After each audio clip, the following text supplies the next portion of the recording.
మంత్రి కిషన్ రెడ్డి రాజీనామా చేస్తే తాను ఎమ్మెల్యే పదవికి రాజీనామా చేసేందుకు సిద్ధమని గోషామహల్ ఎమ్మెల్యే రాజా సింగ్ పేర్కొన్నారు.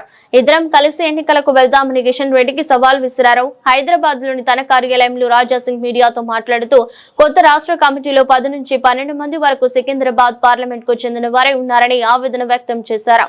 కమిటీలో గ్రామీణ నాయకులకు ఎందుకు చోటు కల్పించలేదని ప్రశ్నించారు.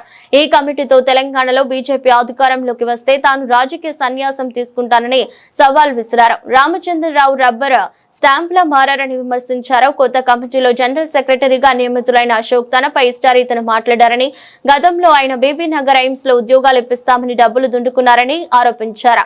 అలాంటి వ్యక్తికి పార్టీ ఎలా పదవి ఇచ్చిందని మండిపడ్డారు. పార్టీని నాశనం చేస్తున్నది ఎవరు, త్వరలో వివరాలు వెల్లడిస్తామని చెప్పారు. ప్రజలు నాకు గెలిపిస్తున్నారు. నాకు ఎలక్షన్లో ఇట్లాంటి కూడా సపోర్ట్ చేయలే. ఎప్పుడు కూడా ఎలక్షన్లో నాకు ఏమి కూడా సపోర్ట్ చేయలే.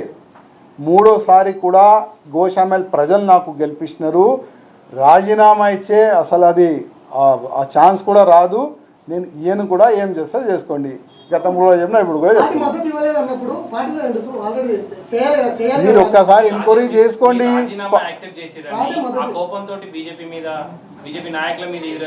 నేను ప్రతి ఒక్క మెసేజ్ మీరు చూసుకోవాలి. నేను ప్రతి ఒక్క మెసేజ్ తప్పు ఉంది అని కార్యకర్తలతో చర్చ చేసుకోండి. నేను ఇచ్చిన ప్రతి ఒక్క మెసేజ్ కార్యకర్తలకి ఫేవర్గా ఉంటుంది. నా మెసేజ్ వాళ్ళు చేస్తున్న తప్పులు ఓకే, బీజేపీలో ఉన్న కొంతమంది భయపడి మాట్లాడరు.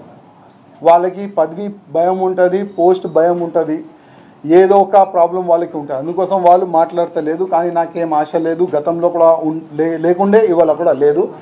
ఎప్పుడెప్పుడు బీజేపీ వాళ్ళు ఇవాళ ఓపెన్ చెప్తున్నా, ఎప్పుడెప్పుడు మీరు తప్పు చేస్తే అప్పుడప్పుడు నేను మాట్లాడతాను.